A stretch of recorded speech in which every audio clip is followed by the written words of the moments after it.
आइए अब हम उन श्रद्धालुओं के अनुभव जानते हैं जो जगत गुरु तत्वदर्शी संत रामपाल जी महाराज जी से दीक्षा प्राप्त कर चुके हैं तथा उनके द्वारा बताए गए भक्ति मार्ग पर चल रहे हैं। क्या नाम है गुड़िया आप जी का? मेरा नाम कोयल भारती। गुड़िया कहाँ से आए आप? मैं बठिंडा पंजाब। परम संत सतगुरु रामपाल जी महाराज की शरण माने से पहले आप कौन सी भक्ति करते थे?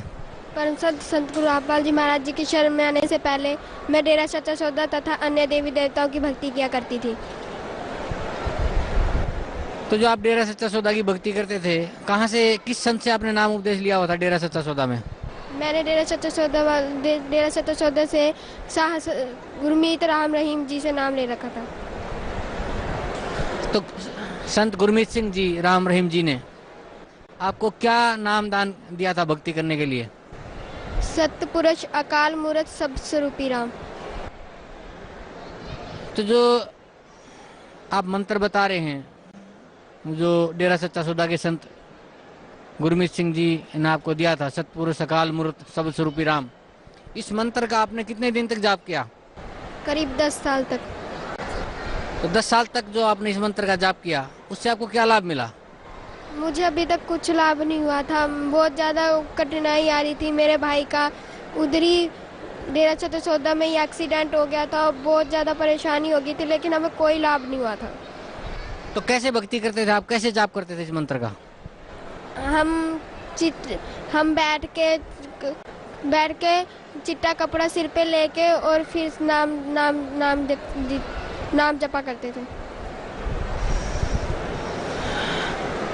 गुड़िया, परम संत सतगुरु रामपाल जी महाराज की शरण में कैसे आए आप? परम संत गुरु रामपाल जी महाराज जी की शरण में इस तरह ही मेरे पिताजी ने नाम ले रखा है।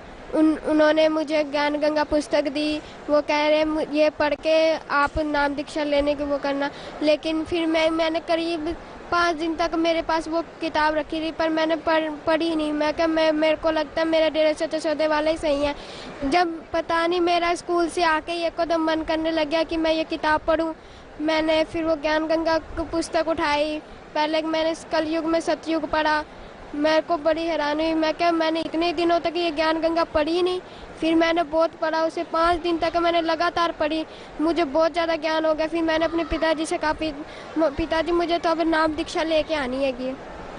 भैया, जैसे आप बता रहे थे कि पहले आप डेरा सच्चा सौदा से जुड़े हुए थे 10 साल तक, संत गुरमीत सिंह जी राम रहीम ने आपको 3 मंत्र का जाप दिया था, अकाल मूर्त सतपुरुष अकाल मूर्त सब स्वरूपी राम।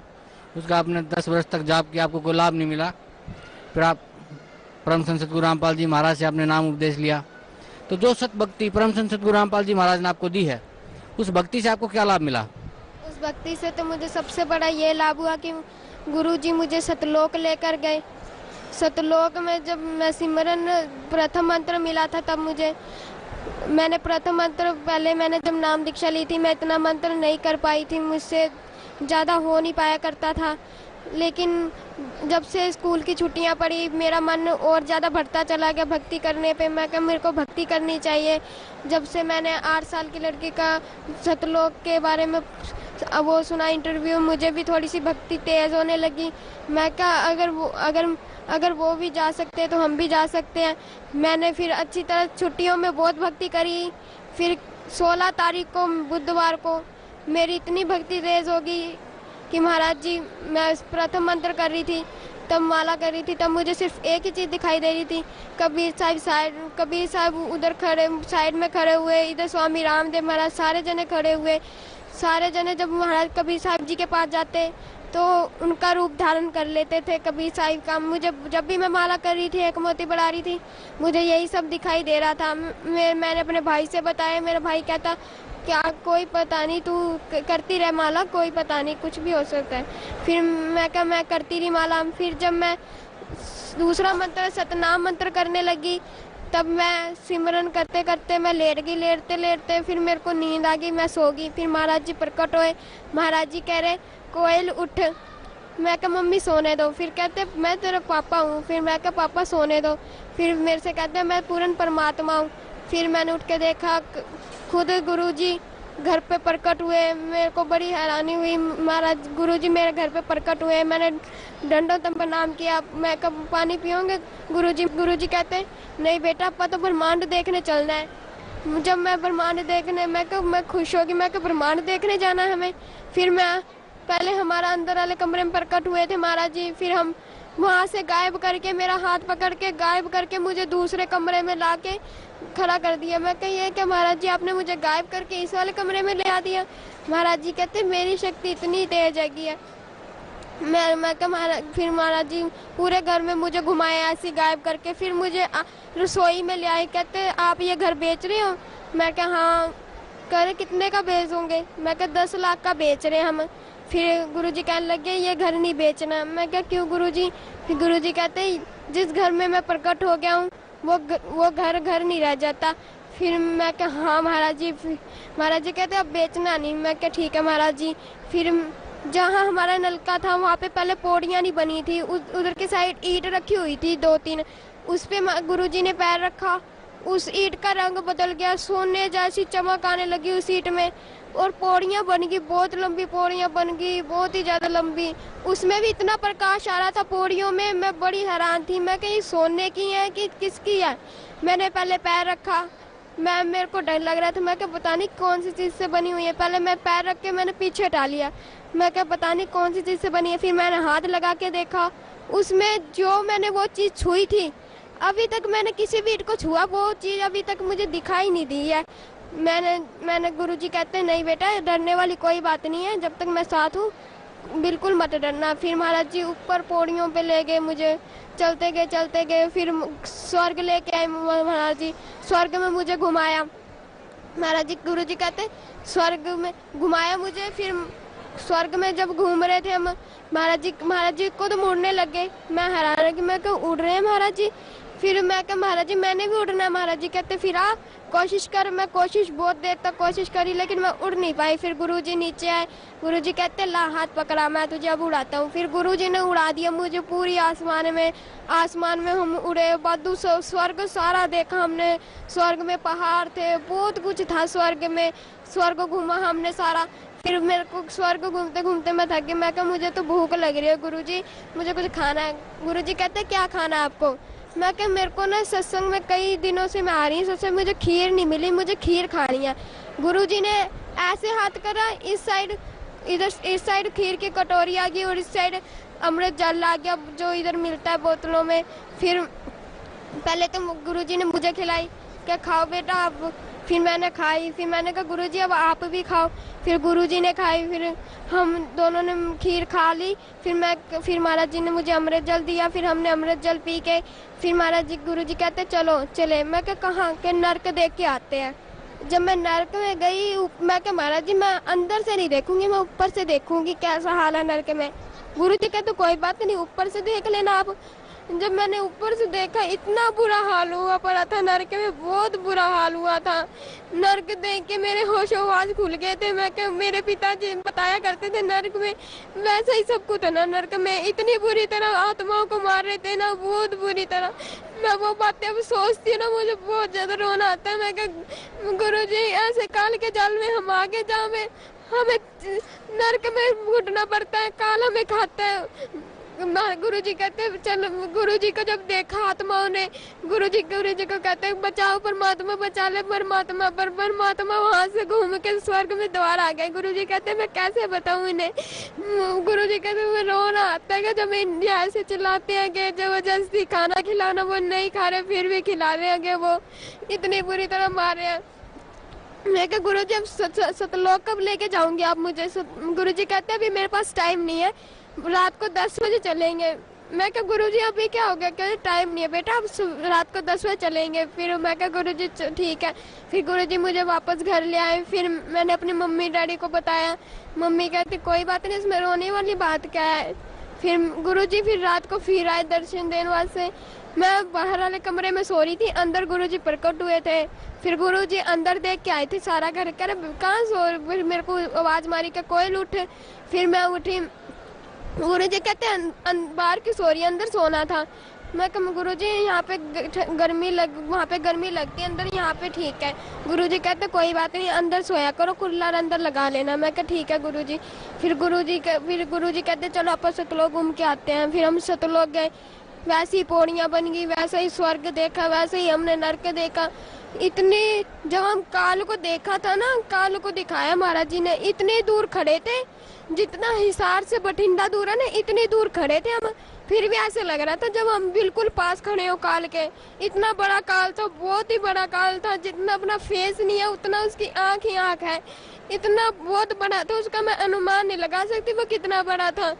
मैं वो जब हम उसके पास चलते गए वो बड़ा होता चला गया, बहुत ही बड़ा हो गया। फिर एकदम फिर गुरुजी उसके ऊपर से पैर रख के चल गए। फिर जब वो कालों से भूंज भूंज के आत्माओं को खा रहा था ना, तब गुरुजी को दिखा दिखा के खा रहा था, ये देखो मैं तेरी आत्मा को कैसे खा रहा हूँ। वो आत्माएं सारी चिल्लाने लगी, गुरुजी बचा लो मुझे, गुरुजी बचा लो। परमात्मा वो रोने लगे, उसके पर काल के सामने नहीं रोया महाराज जी ने। हम आगे गए तब महाराज जी रोने लगे, कहने मैं कैसे बचाऊं इन सब को, क्या भक्ति करी इन्होंने, कुछ भी नहीं करा। फिर महाराज जी कहते चलो पद सतलोक घूम के आते हैं। फिर हम सतलोक में गए। सतलोक में गुरुजी ने मुझे खेत, दूर से ही हमें खेत दिखाई देने लगे थे। मैं क्या गुरुजी वो क्या है? गुरुजी कहते वो खेत है। मैं क्या है खेत है? जब हम उसके खेत के पास गए तो उनका खेतों का कलर ही अलग था, जो कलर यहाँ पे है ही नहीं क्या, ऐसे कलर थे वहाँ पे। फिर मैंने कहा उधर तितलियाँ थी, मैंने तितलियों के हाथ में जब पकड़ा ना तो हाथ खोल के देखा वो तितली गायब थी मेरे हाथ से।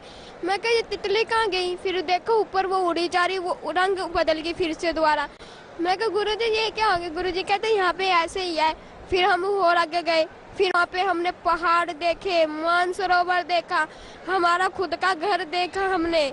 फिर मुझे महाराज जी ने अपना सिंहासन दिखाया, इतना बड़ा सिंहासन, बहुत बड़ा सिंहासन, उसमें भी हीरे मोती लगे हुए, पहाड़ों की साइड में भी हीरे मोती लगे हुए थे, घरों में भी हीरे मोती।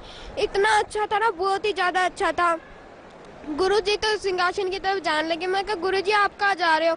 गुरुजी कहते मैं तो अपने सिंहासन पे जा रहा हूँ। मैं फिर मुझे सतलोक कौन दिखाएगा? फिर गुरुजी कहते कोई बात नहीं, आपको सतलोक कोई ना कोई दिखा देगा, आप आगे जाके देख लेना।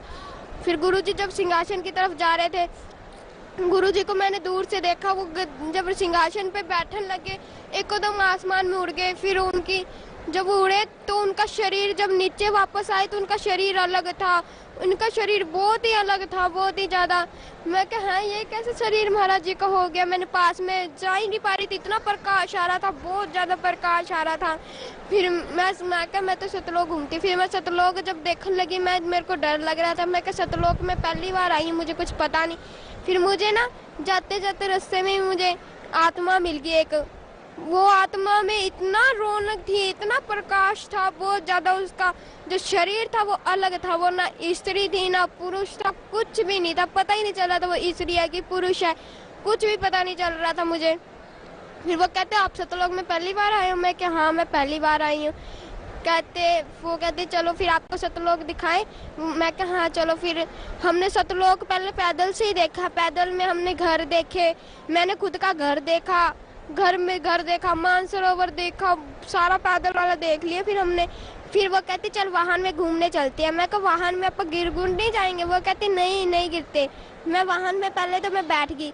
जब वाहन उड़ने लगे पहाड़ों के बीच में से जा रहा था, मेरे को तो डर लग रहा था। मैं गई हाँ ये पहाड़ों के बीच में से जा रहा, लगता मैं तो आज जाऊंगी, मरूंगी मैं तो आज। मैं बहुत ज्यादा घबरा गई थी। मैं कहीं पहाड़ के बीच में से लेके जा रही हूँ, मुझे तो डर लग रहा है ऊपर से। फिर वो आत्मा पूछने लगी आप डरो मत, यहाँ मृत्यु जन्म होता नहीं है। फिर भी मैं होश, आपका शरीर अलग है, मेरा शरीर अलग है। वो कहती कोई बात नहीं होगी मृत्यु जन्म। फिर मैं का विश्वास आनी मुझे इतना। वो कहती चल मैं विश्वास दिलाती हूँ। फिर उसने पहाड़ों के बीच में से ही ले गई। मैंने आंखें बंद कर ली। मैं कहा आज तो मैं गई। जब आंखें खोल के देखा मेरा शरीर में एक भी खरोच नहीं आई थी, थोड़ी सी भी चोट नहीं लगी थी। मैं बड़ी हैरान। मैं कहा यहाँ पे सच्ची मृत्यु जन्म नहीं होता, यहाँ तो सच्ची जो चीज पृथ्वी में नहीं है वो चीज यहाँ पे है, न मृत्यु है न जन्म है। हमने सतलोक घूमा। मैं कहा फिर वो कहती है अब तू कहाँ जा रही है? मैं कहा मैं तो गुरुजी के पास जा रही हूँ। क्यों? मैं तो गुरुजी से कहूंगी कि मुझे तो अब यहाँ से जाना ही नहीं है। फिर गुरुजी के पास जब मैं गई, गुरुजी बैठे थे, कह रहे क्या हुआ सतलोक देख लिया? मैं कहा हाँ। अच्छा है? मैं कहा बहुत ज्यादा अच्छा है। फिर गुरुजी कहते चलो अब नीचे चलना है। मैं कहा नीचे कहाँ? क्या पृथ्वी में जाना है? मैं कहा मैं अब नीचे नहीं जाऊंगी किसी भी हालत में। क्या जाना तो पड़ेगा बेटा, ऐसी बात नहीं है, आपको जाना तो पड़ेगा। वो कहते इंटरव्यू देना आपको। मैं कह कोई बात नहीं, इंटरव्यू मैं कभी और दे दूंगी, मैंने तो यहीं रहना है। फिर गुरुजी कहते भक्ति कौन करेगा, पिछली भक्ति से तू आ पाई है सतलोक। मैं कह मैं माला सतलोक में ही ले आती हूँ, यही कर लूंगी मैं सिमरन। गुरुजी के हंसने लगे। गुरुजी कहते हैं तू माला यहाँ लेके आएगी, ऐसे नहीं हो सकता, ऐसे तो फिर सारी आत्माएं आ सकती है यहाँ पे माला लेके। फिर भी तो अगर तू माला लेके फिर भी आ भी गई तो फिर तू भक्ति कैसे करेगी। मैं क्या कर लूंगी मैं गुरुजी। फिर गुरुजी कहते ऐसे कैसे भक्ति करेगी, तू पूरा दिन तो सतलोक में घूमती रहेगी, क्या तू भक्ति करेगी, भक्ति में तेरा मन ही नहीं लगा करेगा। मैं क्या हाँ। कहते देख ले अगर तूने भक्ति थोड़ी सी भी करी नहीं ना भक्ति, तो तुझे भी काल वैसी खाएगा जैसे उन आत्मा को खाता था। मैं कह नहीं नहीं ऐसे थोड़ी ना खा लेगा मुझे। फिर वो कह नहीं ऐसे खा सकता है, खाने में क्या गए। मैं कह चलो ठीक है, मैं नीचे चली जाती हूँ। जब मैं वापस महाराज जी फिर कह रहे चलो नीचे जाना है, फिर मैं कहा ठीक है मैं आ रही। फिर जब वो मैं जा रही थी नीचे आ रही थी वापस, तो मेरी जो फ्रेंड तो जो मिली थी मुझे आत्मा, वो कह रही थी अब कब आएगी। मैं क्या आऊंगी, पक्का आऊंगी, अब की बार मैं हमेशा के लिए आऊंगी। वो कहती अच्छा पक्का ना, फिर अब मैं यहाँ पर रोज घूमा करेंगे। मैं क्या हाँ। वो कहती पक्का आएगी ना। मैं क्या हाँ पक्का आऊंगी, 100% आऊंगी। फिर वो कहती अच्छा। फिर हम वापस नीचे आए। नीचे मैंने अपने मम्मा डैडी को बताया। मम्मा डैडी कहते ये क्या तू सतलोक घूम भी आई, हमें बताया भी नहीं। मैं क्या मम्मा ऐसी बात नहीं है, आप भी किसी दिन जाओगे। बुढ़िया भक्त समाज को क्या संदेश देना चाहते हैं आप? भक्त समाज को मैं यही संदेश देना चाहती हूँ कि आप संत रामपाल जी महाराज जी के शरण में आए और नाम दीक्षा लेके अपना कल्याण करवाए। मुझे पता है कि नरक में क्या हाल हो रहा था और काल कैसे भूंज के खा रहा था। मैंने सब अपनी आंखों से देखा है, ताई करके मुझे पता है कि क्या हाल हो रहा था, काल कैसे खा रहा था दिखा दिखा के, गुरुजी कैसे रो रहे थे, मुझे सब पता है। इस दुनिया में सिर्फ पूर्ण परमात्मा सिर्फ एक ही है जो इस दुनिया में आ चुके हैं। आप इनके शरण में आए और अपना कल्याण करवा ले, नहीं तो कोई पता नहीं। कबीर साहिब अब 600 साल बाद अब ये रूप धारण करके आए हैं कबीर साहिब। अब समझ लो अगर इसके बाद कब आएंगे। ये गोल्डन चांस है, इसको अगर तुमने जीत लिया ना, फिर तुम अब हमेशा के साथ लोग रह सकते हो। अगर ये गोल्डन चांस तुमने छोड़ दिया तो कभी भी तुम रह नहीं सकते। जी धन्यवाद आपका, बहुत बहुत धन्यवाद।